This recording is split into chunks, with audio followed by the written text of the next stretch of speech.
Boa noite a todos. Que a paz do Mestre Jesus que se encontra nesse ambiente possa se estabelecer dentro de cada um de nós. Para nossa orientação, nós vamos ler o livro Vida Feliz, psicografia de Divaldo Franco, pelo espírito Joana de Ângeles, a lição 87. O conselho somente terá valor se estiveres disposto a segui-lo. Quando estejas com dificuldade em qualquer assunto, recorre a uma pessoa mais experiente, mais bem equipada, pedindo-lhe ajuda e orientação.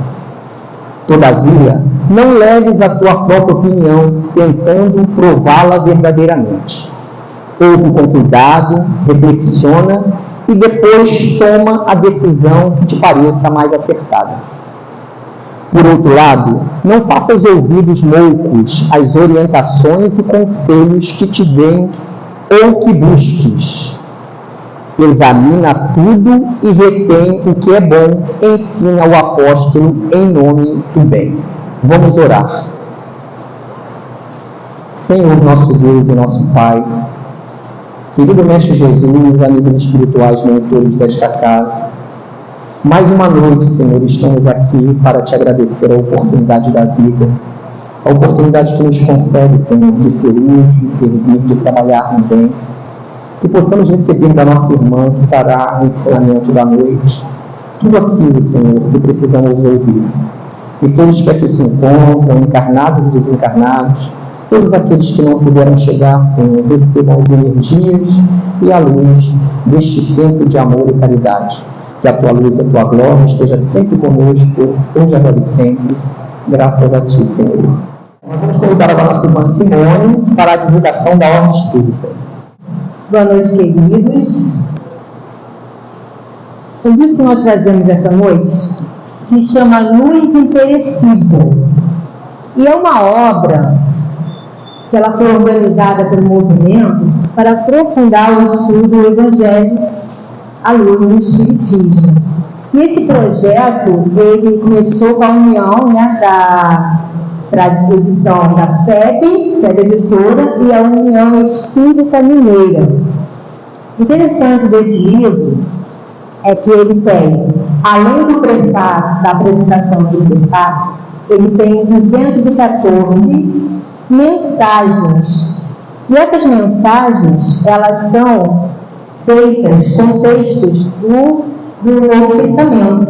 E eles se inspiraram no espírito Emmanuel, como Emmanuel faz, né? Geralmente uma parte evangélica, e aí eles discorrem. E eles fizeram a mesma coisa. Interessante que eles começam com João Batista, com parte de João Batista, que ele inicia, né?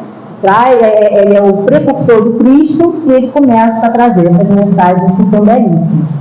E interessante que o prefácio, o coordenador, que é o Honório de Abreu, o coordenador da obra, ele vai explicando como foi feito o livro. Tem a parte de justificando, advertindo, estudando o Evangelho, buscando o conteúdo essencial do Evangelho para preparar cada item, pesquisando quem são os personagens que ele vai usar, onde, os lugares, né, que ele sabe que Samaria, Galiléia, Tirón, faz parte do Antigo e do Novo Testamento. Como, refletindo e agradecendo. Então, essa parte aqui do prefácio é muito interessante, que ele conta a preparação do livro. E aí eu trouxe uma mensagem, a mensagem 61, que é Farnelli, ele vai dizer que essa obra, ela nos esclarece o Evangelho no Novo Testamento. Lembrando que o Espírito Emmanuel trazia, né, para quem Jesus é a porta e Kardec é a chave. Então, muito imperecível, ele traz essa explicação dessas passagens tão queridas nossas, né? Aí eu peguei uma, a 61, chamado Fardo Leve, que está em Mateus, capítulo 11, versículo 30. Porque o meu jugo é suave e o meu fardo é leve. Isso você fala do Cristo. Por que meu jugo é suave? Jesus espera que a responsabilidade seja a tônica da existência, porque uma vida bem vivida só alegria nos pode trazer. É a suave manifestação da bondade divina aos espíritos conscientes das próprias obrigações. São estes os que aprenderam a entregar-se em transportes de confiança àquele que exerce com sabedoria e firmeza o comando do universo em constante dinamismo para a luz. E o meu fardo é leve, os mandamentos do Senhor, representando a carga de trabalho que nos cabe executar. São de fato leves e libertam a criatura. O jugo do mundo atribui o homem. O fardo do mundo aniquila a criatura e compromete sua vida física e espiritual. Quanto mais faz, mais precisa fazer, porque maior é a sua missão. Quanto mais a criatura aprende de Jesus, mais simplifica a própria vida e se forra as injunções do mundo. As coisas mais simples lhe proporcionam duradoura alegria. E assim, caminha para fazer o bem por amor ao próprio bem. E então, não há cansaço nem sacrifício, apenas a alegria do Espírito em harmonia com as leis do Criador, cujo pensamento, quanto à humanidade, coube a Jesus revelar. Para todos nós, luz imperecível. Também informação na recepção. Boa noite a todos. Nós agradecemos a nossa irmã Simone pela divulgação da obra. E agora nós chegamos no momento mais importante da noite, né, que é o nosso estudo, que hoje está a cargo da nossa irmã Angélica Reis. A instituição que ela frequenta é a Sociedade Espírita Jorge, que fica na rua Luiz Barbosa 36, em Vila Isabel. E nós estamos iniciando um mês em homenagem ao livro espírita, e hoje o tema será 160 anos de um céu e um inferno. Vibremos com a nossa irmã. Boa noite a todos. Bom, eu vou levantar o tom daqui a pouco, tá? É porque assim, a gente começa a falar num certo tom, daqui a pouco se perde, né? Aí acha que está falando com os alunos, né? Bom, eu gostaria primeiro de agradecer, né, ao convite. É sempre bom, né? Sempre uma nova oportunidade da gente mergulhar ou em uma obra, em um assunto. E o pior de tudo, dessa vez eu descobri que eu não dominava tanto essa obra. Olha só, se vocês não me chamam, eu não teria essa consciência. E eu agradeço muito, agradeço mesmo.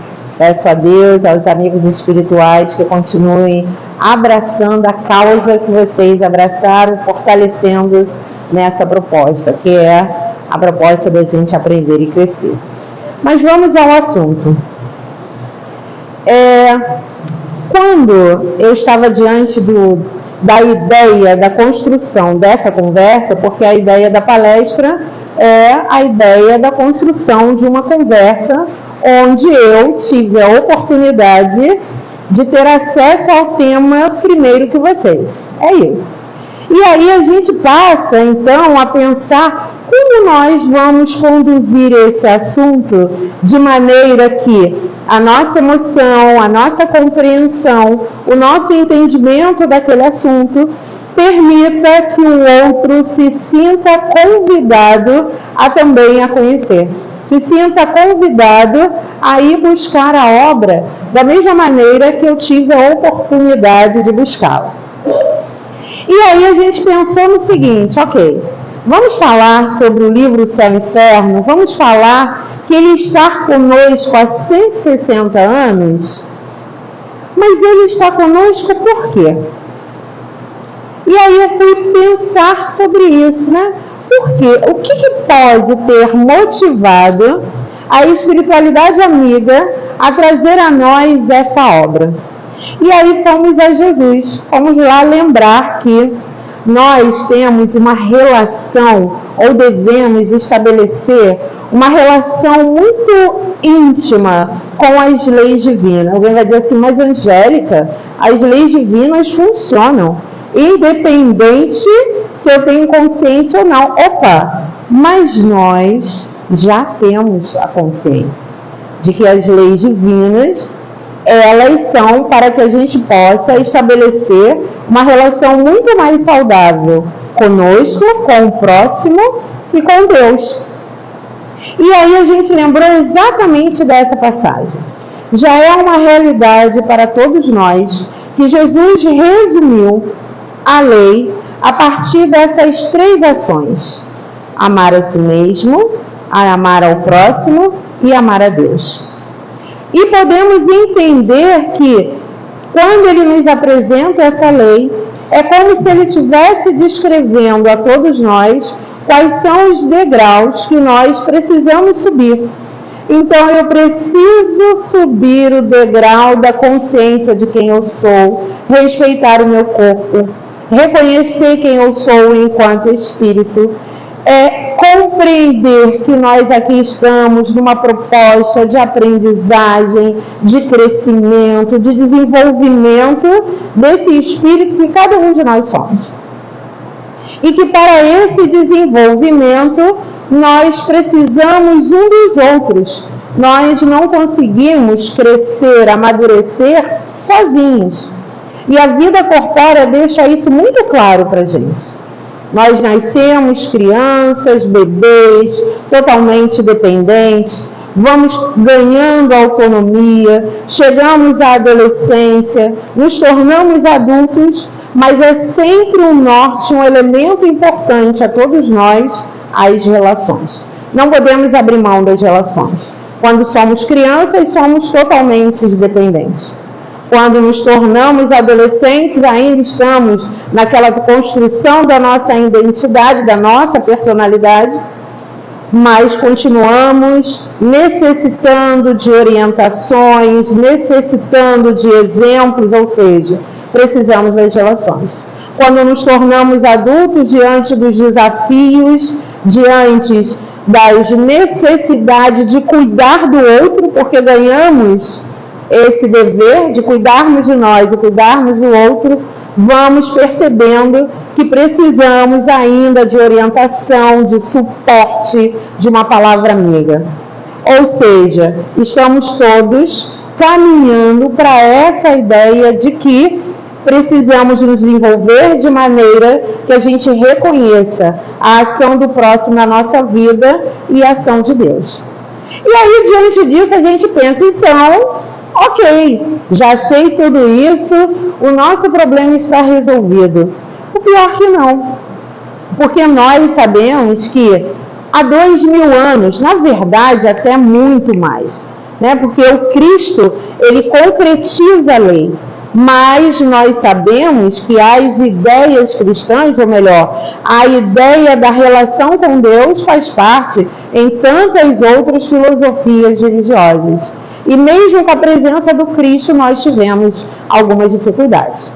Passado alguns séculos, nos chega a doutrina espírita, através desse mestre, desse professor, desse estudioso, desse cientista, que foi Kardec, que se anula na sua personalidade, né? Porque ele tinha outro, ou melhor, ele tem um nome, a sua personalidade, mas ele toma do codinome Allan Kardec para que a pessoa quem ele é não apareça, e sim a obra. O mais importante era a obra, e não quem estava escrevendo a obra, e não quem estava divulgando a obra.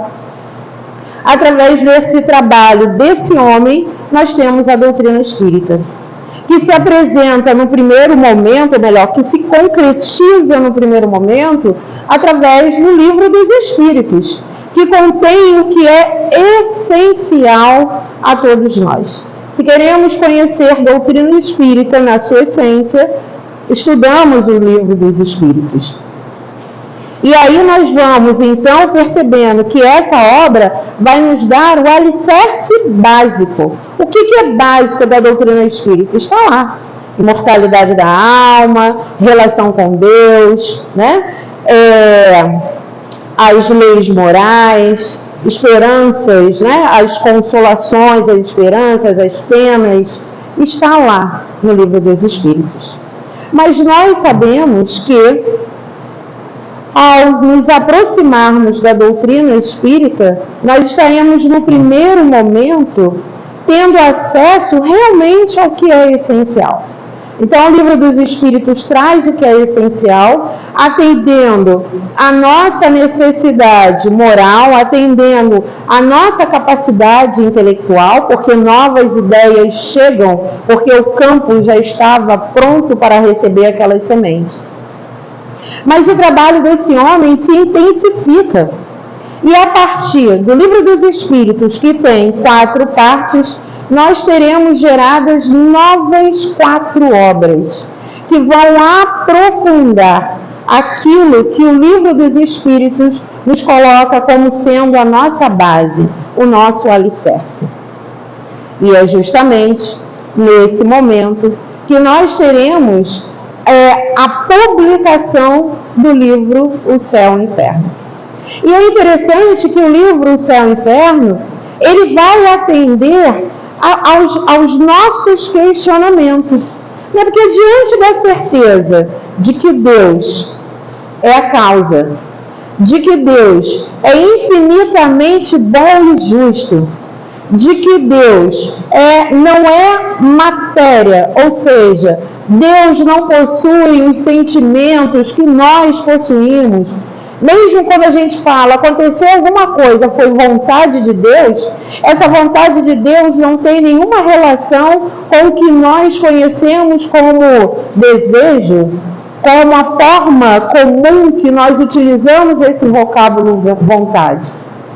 A partir da doutrina espírita, nós vamos perceber que quando a gente fala em vontade de Deus, estamos falando da ação da lei divina, ou da ação das leis que o próprio Livro dos Espíritos nos trouxe, né? Que vai traduzir o amar a Deus sobre todas as coisas e ao próximo como a si mesmo em ações, dando a nós conhecimento da nossa liberdade, dando a nós conhecimento da lei do trabalho, dizendo, olha, é preciso trabalhar não só para o sustento, mas é preciso trabalhar em nós para que nós nos tornemos a cada dia, a cada nova proposta, a cada nova encarnação melhores. Também o Livro dos Espíritos vai nos dar um objetivo, uma missão. Não estamos nesse mundo a passeio, não estamos nesse mundo para pleno sofrimento, estamos nesse mundo para que possamos nos desenvolver de maneira que alcancemos para esse mundo a perfeição. Perfeição é essa que nós vamos conhecer como amor. E aí, os questionamentos vêm. Porque lá no Livro dos Espíritos vai falar de justiça, vai falar de amor, vai falar de perfeição, vai falar do fenômeno desencarne, do fenômeno morte, vai falar da nossa vida no mundo espiritual, como, né, em que condições, como chega esse espírito no mundo espiritual, mas para a nossa leitura comum, a sensação que nós temos é que nos relacionamos com os espíritos no primeiro momento, com os espíritos que têm conhecimento muito acima de cada um de nós. Porque são os espíritos superiores que respondem e que atuam ao lado de Kardec. E nós? Como será comigo quando eu desencarnar? Como será com meu avô? Como será com a minha avó? Como irei lidar com a lei quando eu não estiver mais nesse planeta? Quais são as consequências da minha relação com a lei do trabalho, se eu acho que eu fui preguiçoso? Quais são as consequências? O que é real do céu? O que é real do inferno? Onde está a justiça de Deus? E aí, nós temos o livro Céu e Inferno, que ele vai aprofundar a 4ª parte do Livro dos Espíritos, que vai falar das esperanças e consolações, que vai falar das penas terrestres e das penas futuras, que vai nos falar dessa esperança no mundo espiritual. Mas a nossa cabeça ainda está cheia de dúvidas, cheia de coisas a pensar, porque afinal de contas, nós temos, podemos dizer que ao longo da nossa trajetória enquanto espíritos, nós provavelmente pertencemos a tantas outras expressões religiosas, filosóficas, do que exatamente espíritas, porque a gente tem pouco tempo do espiritismo organizado dessa forma lógica que nós conhecemos. E aí, podemos dizer, então, que em 1º de agosto de 1865, nós temos a divulgação do livro Céu e Inferno, que também receberá o nome de A Justiça Divina segundo o Espiritismo. E é interessante a gente saber que essa obra ela é publicada em 1865, lá na França.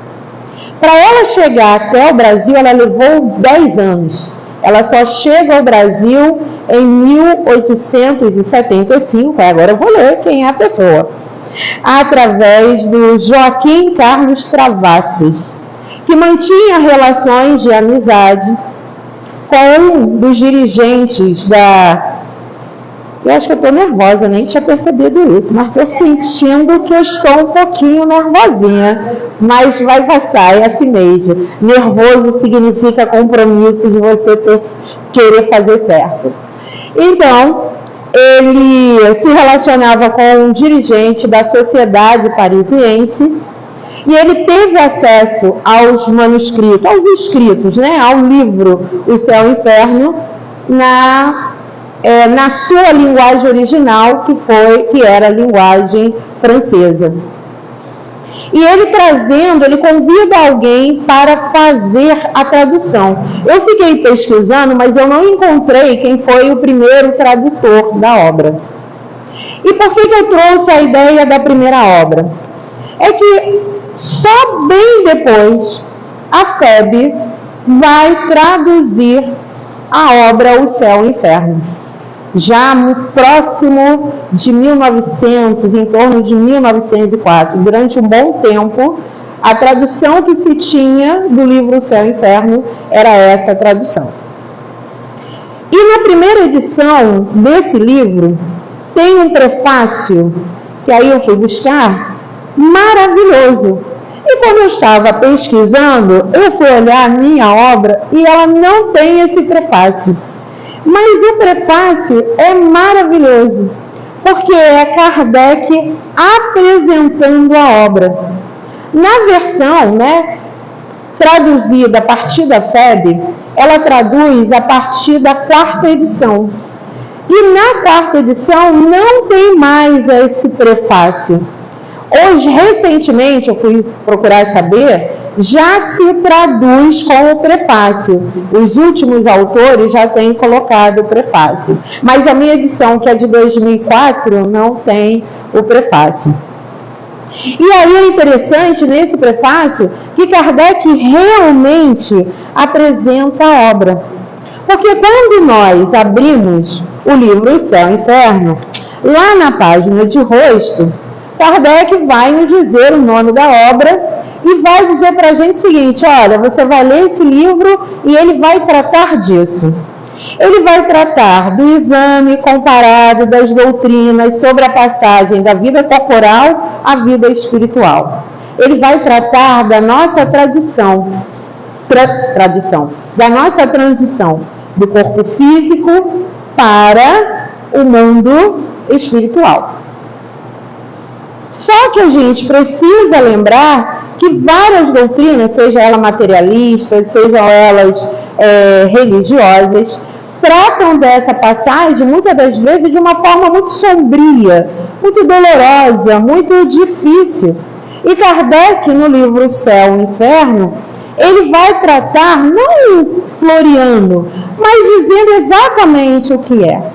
Que significado? Não tem nada de sombrio. Ou seja, não há necessidade de eu temer a morte. Por que a gente teme a morte? Ele vai discutir essas questões. Essa obra ainda vai tratar sobre as penalidades e recompensas futuras. E qual é a nossa grande pergunta? E o inferno? E o mármore do inferno? Quem assistiu a novela, carregou essa expressão para sempre. E o mármore do inferno? E parece brincadeira, mas essa é uma questão muito séria, porque muitas das vezes nós carregamos essa ideia do sofrimento, de sermos punidos, da necessidade de sermos punidos para a vida espiritual, retornamos ainda com essa ideia inadequada, porque é inadequado. A obra ainda vai nos falar sobre anjos e demônios, sobre as penas, e vai trazer o que é essencial, exemplos de espíritos e como eles estão no mundo espiritual, que muda tudo. Você ler uma mensagem e essa mensagem ser assinada por Santo Agostinho, aí você começa a buscar a história de Santo Agostinho, o que ele realizou, você o localiza logo na condição, na possibilidade dele estar na condição de um espírito superior. Você vai ver outros nomes que estão nas mensagens contidas no Livro dos Espíritos, no Evangelho, você já começa a imaginar que esses espíritos são espíritos que estão numa condição melhor. A gente pensa no Espírito de verdade e a gente pensa em Jesus. Só que ele vai falar da gente. É o espírito mediano, é o espírito feliz, é o espírito que cometeu o suicídio, é o espírito que está numa condição difícil. É claro que a gente poderia dizer hoje que mas as casas espíritas já têm consciência disso sem nenhum problema, porque afinal de contas nós temos a mesa mediúnica, temos os relatos dos espíritos que são atendidos, mas o que é interessante é que esse acesso é a todos, não é apenas ao médium, é a todos. É a todos. E Kardec, então, nos anuncia essa obra dizendo o seguinte: reunimos aqui todos os elementos capazes de esclarecer o homem sobre o seu destino. Ler o céu e o inferno é se esclarecer sobre o destino. O destino desse corpo? O destino dessa personalidade? Não. O destino do espírito que nós somos. É olhar para frente, não é olhar para trás. É olhar para frente. O céu e o inferno não nos convida a ficar imaginando o que eu fiz no passado. Não. O céu e o inferno nos convida a olhar para frente. O que tem agora para frente? E ele vai dizer ainda que essa obra não tem nenhum compromisso com ideias preconcebidas. Essa obra, de novo, continua sendo um trabalho lógico, eficaz, trabalho esse em cima de fatos. O espírito é um fato, é uma realidade, mesmo que nós não tenhamos consciência. Mas Kardec, aquele equipe, tinha consciência. Fato. Imortalidade da alma é um fato a todos nós. E ele vai dizer, então, que o que motivou Kardec a se debruçar sobre essa obra é ter a consciência, a notícia clara de que nós estávamos prontos para recebermos essas novas ideias. E às vezes a gente acha que não está. A gente estuda a doutrina espírita como quem diz, não, as coisas que lá estão são muito difíceis. As coisas que lá estão exigem muito da gente. Não.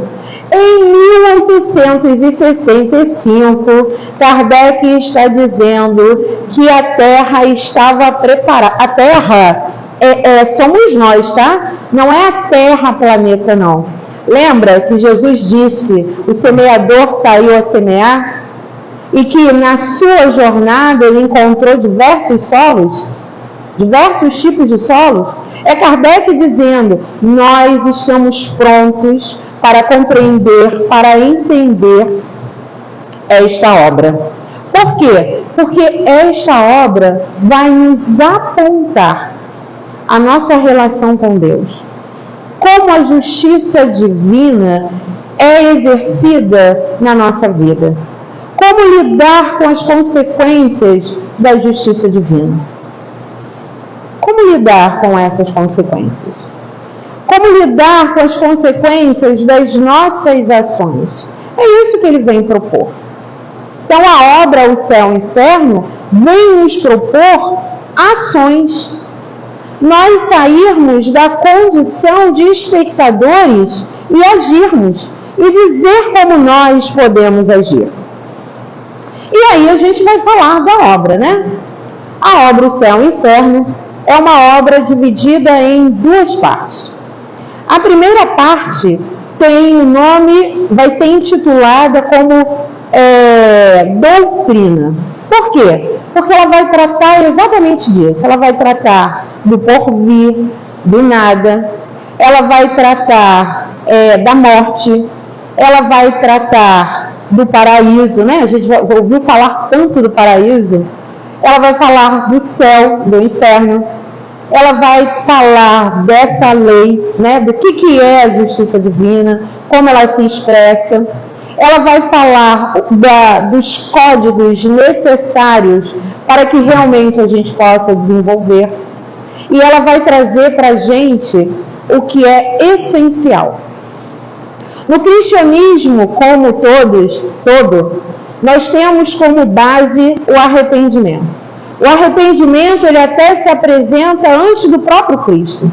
João Batista, nas suas pregações, ele utilizava a ideia do arrependimento como sendo um passo para que nós pudéssemos ter ou propor uma mudança de rota nas nossas próprias escolhas.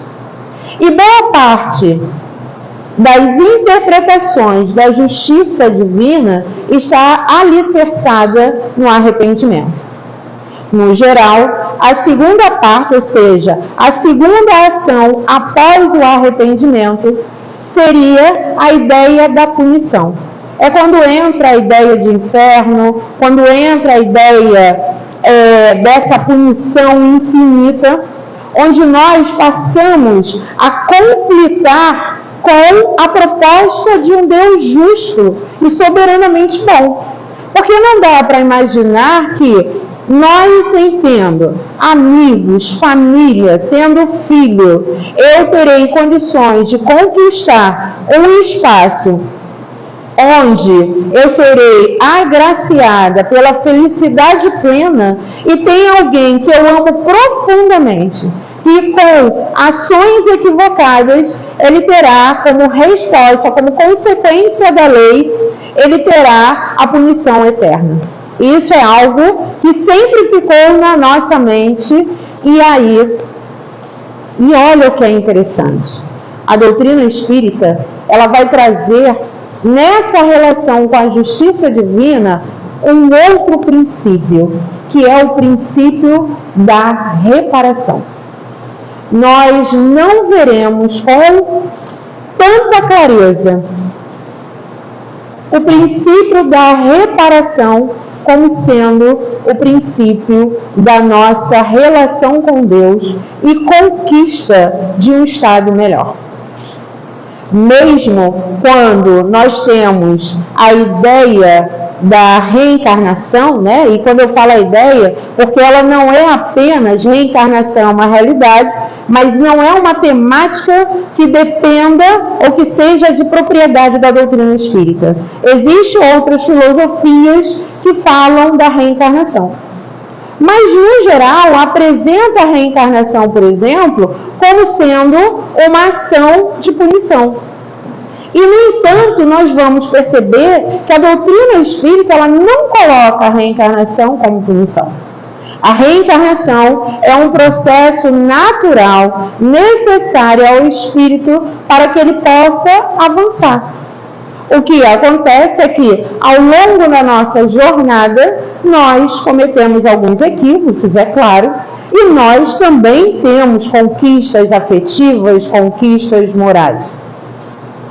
E diante dessas duas possibilidades, nós iremos utilizar a cada nova encarnação uma possibilidade de, diante do desajuste, nos ajustar. E nos ajustando, vamos avançando. Olha como muda. Não é porque eu tenho karma eterno, não é essa a relação. Não é porque no passado eu fui uma pessoa muito má, que eu nasci agora angélica, que eu sou professora. Não é isso. É a oportunidade que todos os espíritos têm de avançar e de se corrigirem, é claro, e de repararem. E essa reparação, ela vai se dar da seguinte maneira, através da relação afetiva. Então a gente não repara porque a gente vai sofrer. A gente não avança porque a gente vai sofrer. Nós avançamos a partir do momento, sim, nos arrependemos, podemos vir numa situação de expiação, onde nós precisamos nos ajustar à lei, e nesse reajuste com a lei, a gente repara. Então, se alguém um dia eu magoei profundamente, eu terei a oportunidade de convivência novamente com esse ser. Para quê? Para que ele possa conhecer o outro lado. Para que ele possa reconhecer que da mesma maneira que eu fui capaz de magoar, eu também sou capaz de amar. E aí, essa memória que estava machucada, né, que está guardada na memória do espírito, ela se dilui e ela é substituída por essa nova realidade. Olha como muda. Olha como muda. Então, essas informações estarão contidas aonde? Serão aprofundadas aonde? No livro Céu e Inferno. Eu até quis destacar um pedacinho aqui que fala exatamente desse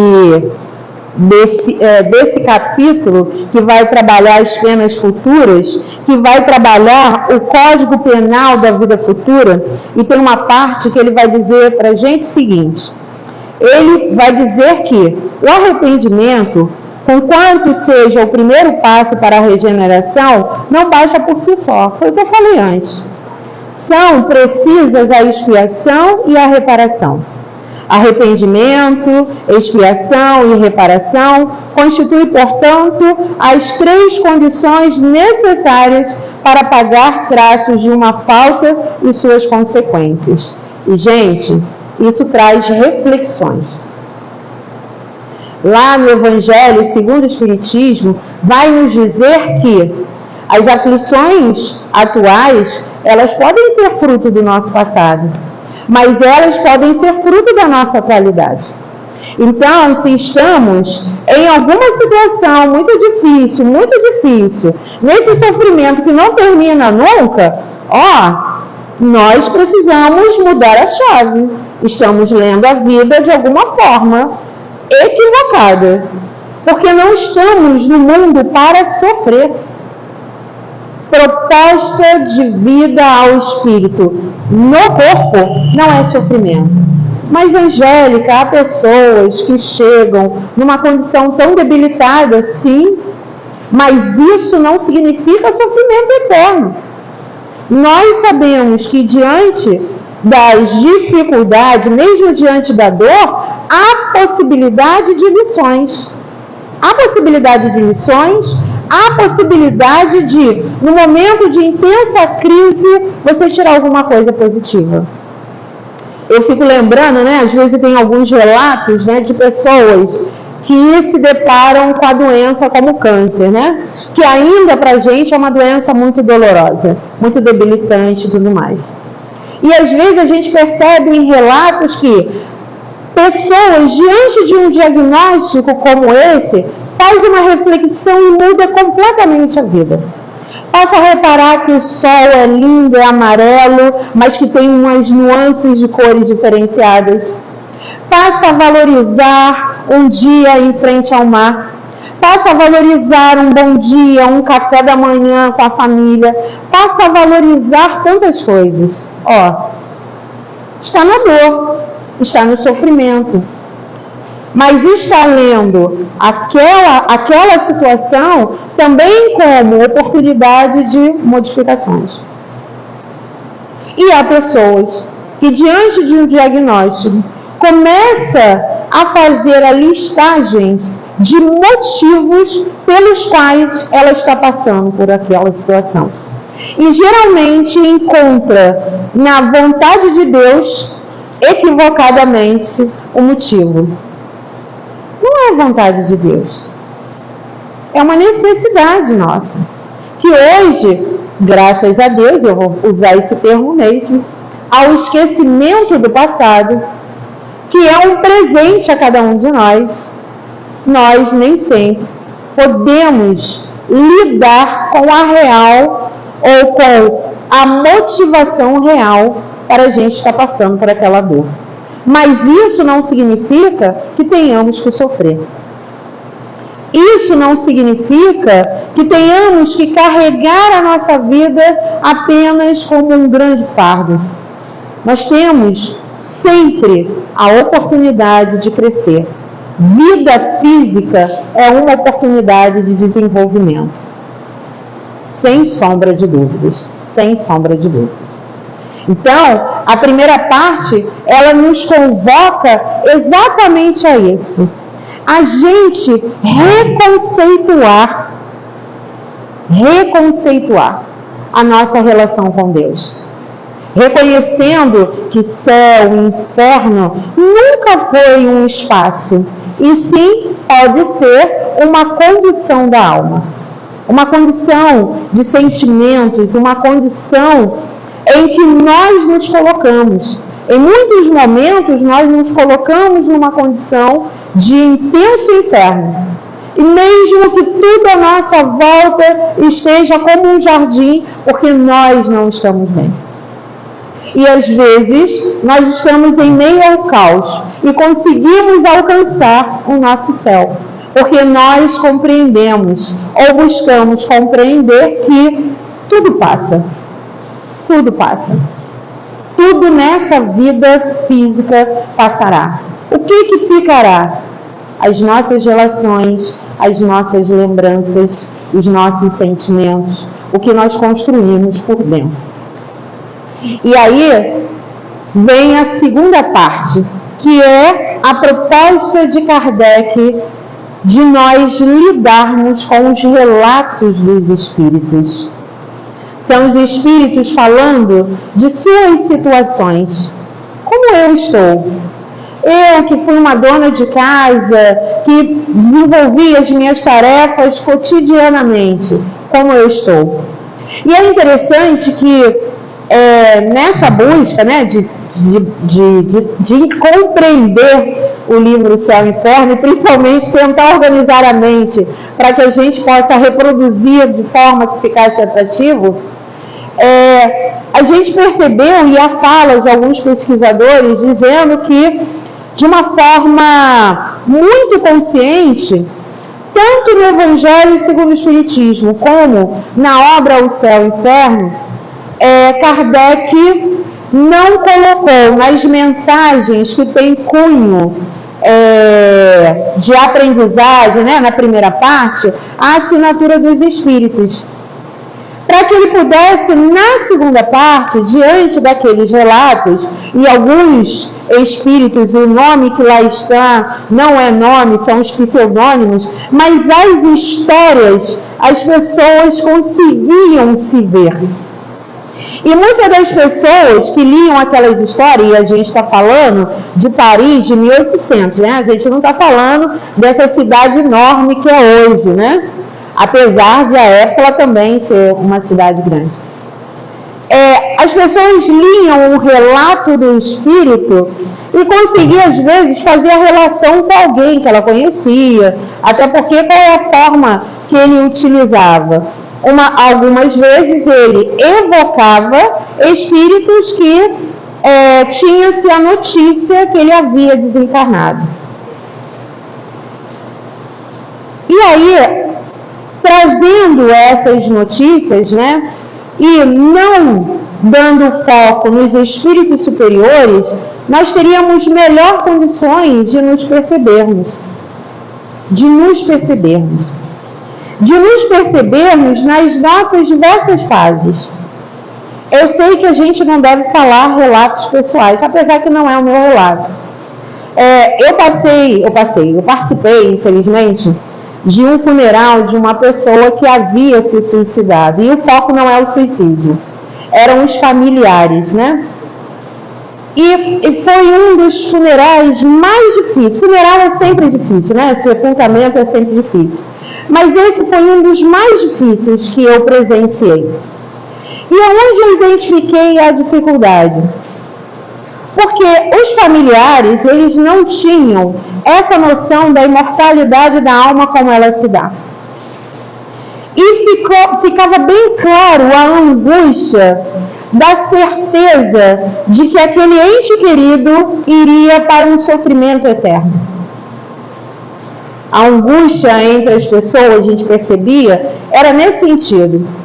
Uma coisa me chamou muita atenção, que foi o fato de, geralmente, em algum momento, né, do sepultamento, se convida alguém, um líder, né, dependendo da expressão religiosa, um líder religioso para fazer uma oração. A desesperança, a certeza do sofrimento era tão grande que a família não queria nem oração. Era como se, orar por quê? Se já não tem importância, se ele não era merecedor.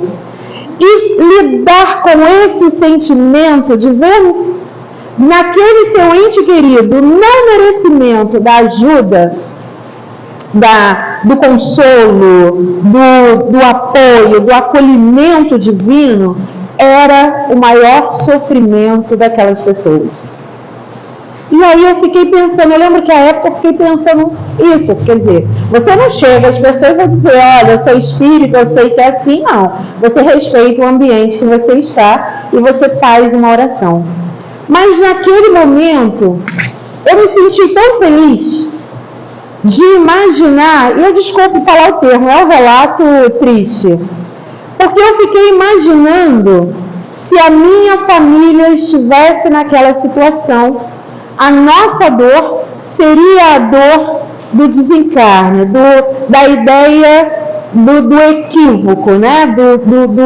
De você perceber o sofrimento do espírito em buscar na cessação da vida uma possibilidade de superar a dor. Mas não seria a dor dele não ter uma assistência. Olha como é diferente. Então, quando Kardec traz os relatos dos suicídios, quando claro que na nossa relação com Deus nós podemos nos ajustar à lei, nós podemos reparar, nós não seremos imperfeitos para sempre, isso revoluciona. O Céu e o Inferno é uma obra que a gente lê todos os dias. Todos os dias.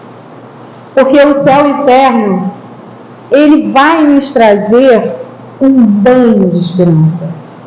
Mas é um banho de esperança não porque eu vou esperar dias melhores. Porque ele nos dá, ele clareia esse instrumento que é a doutrina espírita, que nos permite compreender o Evangelho de Jesus, favorecendo que cada um de nós trabalhe em prol do nosso crescimento, seja na condição que estivermos. É o vinde a mim de Jesus. O céu e o inferno é o vinde a mim de Jesus. Vinde a mim, todos aqueles que estão aflitos e sobrecarregados. Eu botei um termo a mais, mas todos nós podemos ir. O céu e o inferno, ele diz isso para a gente. Ele concretiza isso na nossa vida. Através dos relatos, através do ressignificar conceitos que nós temos. E aí alguém poderia dizer, mas nós somos espíritas. Será que há necessidade hoje, nos dias de hoje, ainda, de nós termos que nos debruçar sobre essas obras bases, já que nós já conhecemos essa realidade? Porque muitas das vezes nós lidamos com essas obras de uma maneira apenas superficial, não trazendo para a nossa vida, para a nossa prática, não trazendo para a nossa reflexão, não trazendo para a nossa utilidade. É como se tudo aquilo que nós ouvimos ou lesse servisse ao outro, mas serve a nós. Serve a nós. Porque não dá para imaginar que nós tenhamos dias melhores se nós não fizermos a nossa revolução interna. Se nós não nos apossarmos de conceitos que são essenciais. Nós somos espíritos imortais. Nós somos filhos de Deus. Desse Deus bondoso, amoroso. Nós somos regidos pelas leis divinas. Não, como dizia Einstein, Jesus, Deus não joga dados. Nós não estamos sós. Mas nós precisamos utilizar um instrumento que nos pertence, que é a vontade. Aí eu lembro que os espíritos vão dizer que ela precisa ser até insignificante para que a gente promova uma mudança. Mas como eu ainda não tenho dimensão do que seja insignificante, então eu vou dizer que esse livro nos convida a utilizar a nossa vontade, somada à esperança, somado à nossa disciplina, somado a todas as virtudes que nós somos capazes de visualizar nesse momento em nós e buscarmos estabelecer uma relação saudável com o planeta, com todos aqueles que aqui estão e conosco. Porque apesar de espíritas, muitos de nós, há muitos anos, há muito tempo, nós em algum momento ainda nos permitimos perder. Nós ainda nos deixamos contaminar pela culpa. Porque apesar de saber que não há punição, porque na verdade não há punição, há reparação, há expiação, agimos com culpa e paralisamos. Paralisamos nessa atual encarnação, paralisamos quando chegamos ao mundo espiritual, paralisamos ainda por um ponto em diversas encarnações. Então, em homenagem às obras, e em especial ao céu e inferno, que nós possamos sair daqui pensando que nós precisamos abraçar essa obra, conhecer todas as linhas, não falar da obra o céu e o inferno, o Evangelho, o Livro dos Espíritos, a Gênese, o Livro dos Médios, porque alguém falou a nós. Falarmos porque nós a procuramos, nós a acessamos. Falarmos porque temos certeza de que tudo que Kardec colocou como registro utilizou a lógica e foi em cima de fatos. Percebemos a utilidade da mediunidade, nos trazendo relatos confiáveis, sólidos, para que a gente possa caminhar. E então, cabe a nós fazer o que podemos fazer com essa espiritualidade amiga, agradecer e caminhar.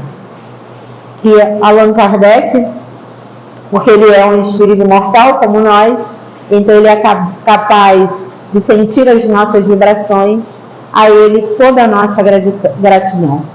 E a equipe que com ele trabalhou, nada além de gratidão, e ao nosso Mestre Jesus, a nossa reverência, ao nosso Mestre Jesus, o nosso desejo de a cada dia podermos honrar o fato dele um dia ter estado conosco para nos deixarmos lições e um roteiro concreto para que todos nós sejamos felizes. Muito obrigada. Nós agradecemos a nossa irmã Angélica Reis pelo excelente trabalho.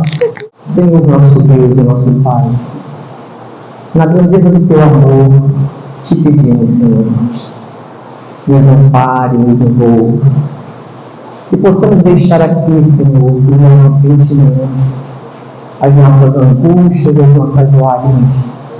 Confiamos, Pai, que a Tua grandeza, o Teu amor está acima de todas as coisas, e que tudo passe, que passaremos pelas situações da vida, Senhor, reforçando os nossos corações, através da Tua palavra, através da energia que nesse momento se derrama sobre cada um de nós. Que a Tua luz, Pai, que a Tua glória, que o Teu amor envolva a cada um de nós, hoje, agora e sempre. Graças a Deus. Uma boa noite a todos, possamos ter um excelente final de semana e até a próxima semana.